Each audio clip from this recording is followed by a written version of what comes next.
This title was sent to me by EA under the Gamechangers program, and I'm aware of how most gamers feel about the Gamechangers program, so let me be crystal clear.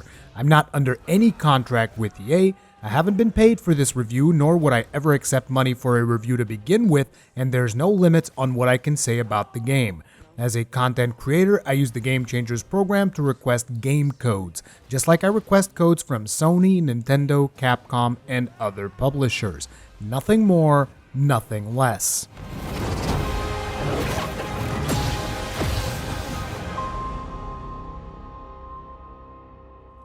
The Star Wars franchise is not in a good place. In the current console generation, the PlayStation 4 and Xbox One, we've seen Battlefront 1, Battlefront 2, a few LEGO games, and 13 mobile titles. Now, I'm not necessarily saying that's a bad thing as much as I'm saying it's a fracking disgrace.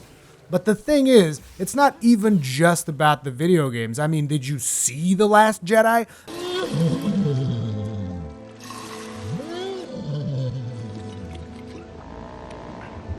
And with my favorite Star Wars character being Han Solo, you can imagine how I feel about Solo, a Star Wars story. The movie that almost made me hate the Millennium Falcon.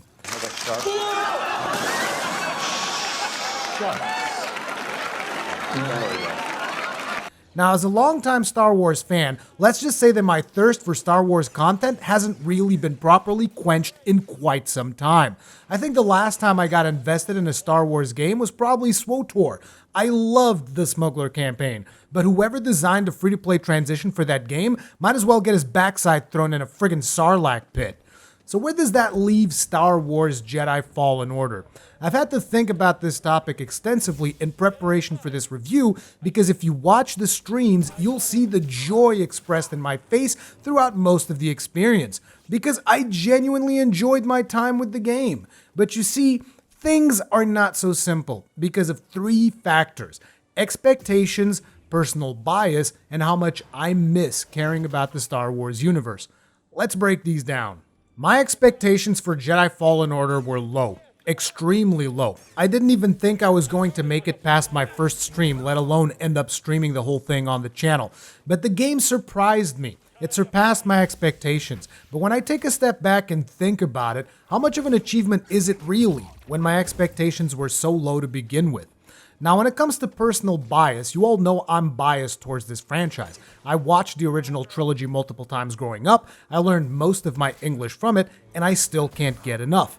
And finally, I miss it, because The Last Jedi sucked. The Solo movie sucked. Battlefront 2's monetization essentially killed that game, and I don't tend to spend much time in multiplayer shooters to begin with. So basically, there is somewhat of a Star Wars void in my entertainment selection, and it's been there for quite a while. These three factors made me take a harder look at my experience with Star Wars Jedi Fallen Order, and my overall conclusion was, this is a good game. It's not an amazing game, it's definitely not a bad game, it's a good game. And the elevator pitch is actually quite simple. Question 1, do you like Uncharted and/or modern Tomb Raider? Question 2, do you like Star Wars? If the answer to both these questions is yes, then you'll enjoy this game, and it's pretty much a no-brainer to recommend, especially because there aren't any microtransactions or any other shady practices we've come to expect from EA. But naturally, I'll still be doing my usual review procedure, starting with visuals and sound. Visually, this game is beautiful. But that should hardly come as a surprise, since for all of EA's failings when it comes to Star Wars, there's no denying the Battlefront games looked great and their art direction was always faithful to the source material.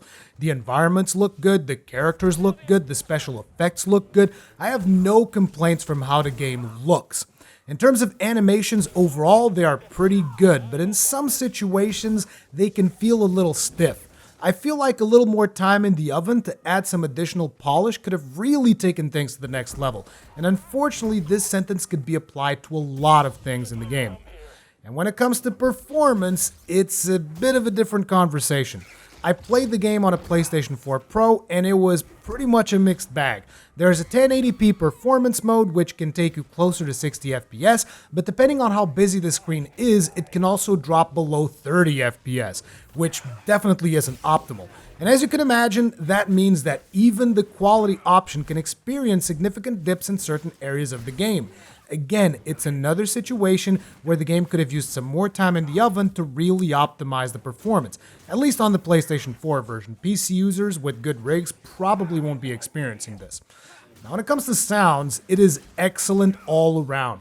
Blaster shots, lightsaber clashes, voice acting, soundtrack, it's all solid and familiar to fans of the franchise, which contributes greatly to your immersion in the game. But when the performance variations I mentioned earlier rear their ugly heads, it can affect sound in different ways. In my case, I sometimes experienced audio desync during cutscenes and the occasional interruption in the soundtrack when the screen was too busy. It is, however, important to mention that not everyone is experiencing these audio issues. I asked Upper Echelon Games, who was also playing on the PlayStation 4 Pro, and he said he hadn't experienced any audio desync, which was further confirmed by some of my friends who didn't experience any such issues either. So in this case, your mileage may vary. But again, from my experience, a little more time in the oven to polish up the animations and improve the performance would have gone the long way towards refining the overall experience. Anyway, let's move on to the story and plot. As with all of my reviews, there won't be any spoilers. We'll just talk about the opening moments of the game so you know what to expect. Star Wars Jedi Fallen Order takes place between episodes 3 and 4, a couple of years after the execution of Order 66. Our character Cal Kestis is a Padawan who lives in hiding from the Empire, working in an industrial scrapyard in the planet Bracca to make ends meet. However, one fateful day, an accident happens that compels him to use the Force to save a dear friend. But with the Sith Inquisitors always looking for disturbances in the Force, Cal's actions don't go unnoticed, and he soon finds himself running from the Empire with the Inquisitors hot on his heels. During his daring escape from Bracca, he's rescued by two new characters whose backgrounds I'll refrain from discussing to avoid potential spoilers, but essentially, after his rescue, the team of 3 companions decide to try and restore the Jedi Order by gaining access to a holocron which contains the data for all the Force-sensitive younglings throughout the galaxy. And this is essentially the plot that moves the narrative forward. Now, naturally, there will be several trials and tribulations involved in the acquisition of this holocron, during which you'll learn more about Cal's past and the background of his companions, which takes the story to some interesting places and managed to keep me engaged all the way to the end.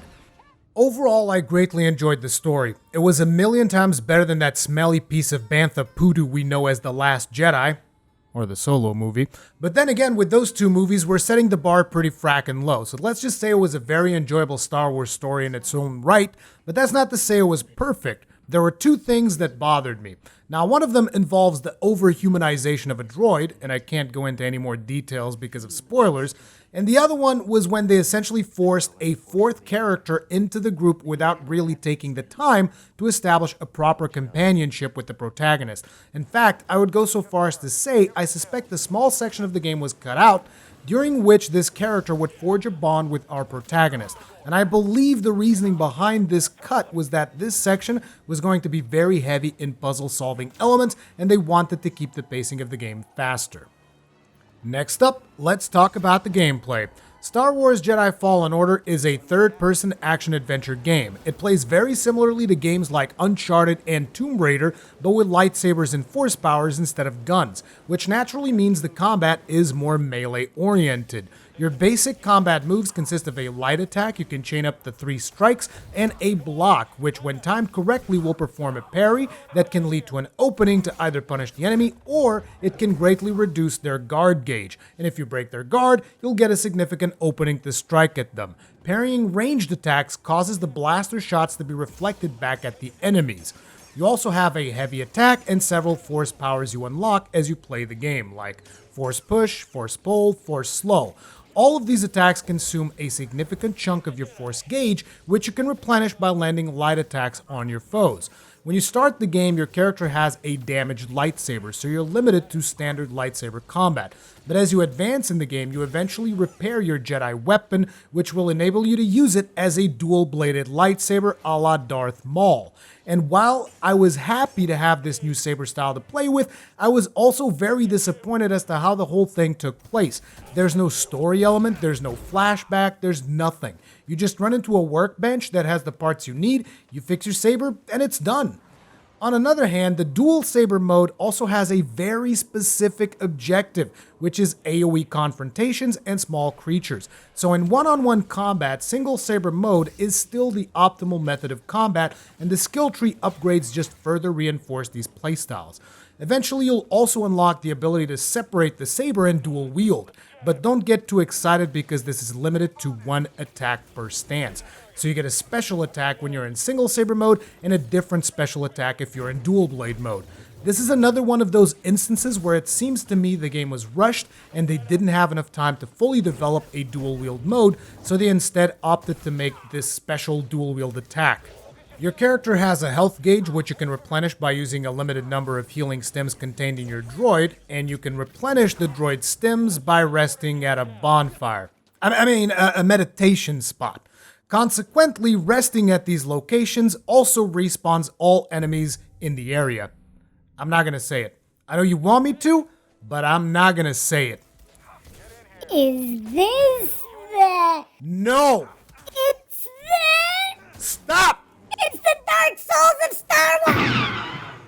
This actually feels like the old Blizzard approach to game design. Draw inspiration from existing franchises and apply them to your game as needed. And there's a lot of it in this game. You have an RPG-light skill tree similar to what you'd find in modern-day Tomb Raider games. You have the seamless transitions from gameplay to cutscene to big set piece and back to gameplay we're used to seeing from franchises like Uncharted. The level design takes a lot of inspiration from Souls and Metroid, including multiple shortcuts, the meditation spots we mentioned previously, elements of Metroidvania with new areas unlocking as you acquire new force powers and droid upgrades. Respawn definitely got a lot of mileage out of these levels in a good way.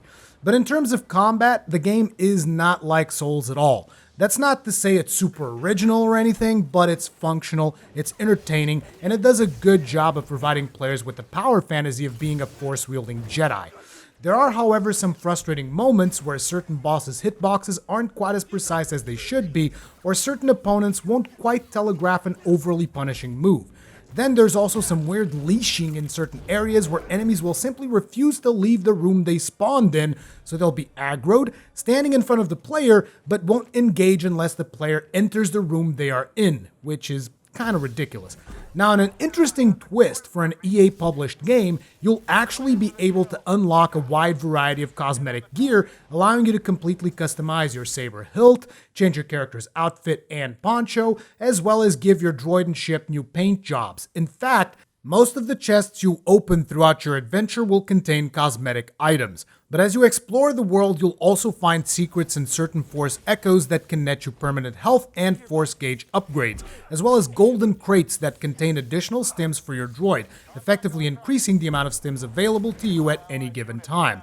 There's 4 levels of difficulty. Story, which is also known as modern-day game journalist difficulty, Jedi Knight, Jedi Master, and Jedi Grandmaster. I started the game in Jedi Grandmaster, but eventually bumped it down to Jedi Master because I felt the combat and enemy hitboxes weren't precise enough to warrant the amount of one-shots I was receiving. And also, there's some really long loading screens after each death. An interesting thing about the difficulty is also the harder it is, the tighter the parry window becomes. Now, in terms of length, it can vary depending on how much side content you end up doing. I personally did a lot of backtracking because I was enjoying the game, and it took me about 20.5 hours to finish, but you should probably remove about 2 hours of needless deaths and loading screens due to my start in Jedi Grandmaster difficulty. If you play in an easier difficulty, I think you could beat it in less than 15 hours, and if you beeline the main quest, I'd say it'll net you about 10 hours. It's not a very long game, but this type of game rarely is. There's no multiplayer mode included, so once you beat the main campaign, you can go back and explore the levels to pick up whatever cosmetics or upgrades you might have missed, but there's no real reason to do that beyond achievements or just looking for optional bosses you might have missed. And now you're wondering, so is it worth it? And my reply is the same that I made at the start of this video. Question 1, do you like Uncharted and/or modern Tomb Raider? Question 2, do you like Star Wars? If the answer to both those questions is yes, then yeah, I think it's worth it. Star Wars Jedi Fallen Order is a good game. It's not amazing, it's not bad, it's good. I enjoyed the gameplay, I liked exploring the worlds, I think the set pieces were really good, and I greatly enjoyed the story. Now what I'm really curious about is what do you guys think about this? EA published a single-player game with no microtransactions, no early access nonsense, released it on Steam, making it the first EA game on that platform since 2011, and it is, in my opinion, actually a good game. And understand, I'm not giving them praise for doing what should be an industry standard practice to begin with. I'm just curious to get your feedback on this surprising development. Are you considering buying it, or is it too little too late? Let me know in the comment section down below. Thank you very much for watching this review. If you enjoyed it or if it helped your purchasing decision in any way, consider leaving a like, because if you don't, the YouTube algorithm won't use lube when it's having its way with me later. If you enjoy my content, make sure to subscribe and hit the bell icon for more. Stay strong, and may your shields never break. Also, since I don't get to talk about Star Wars in my channel that often, I just like to take this final opportunity to say, frack The Last Jedi, frack Solo: A Star Wars Story, okay? Frack both those movies, frack whoever wrote the scripts, frack who came up with the storylines, frack the directors, and just frack everything about them. Bantha Poodoo.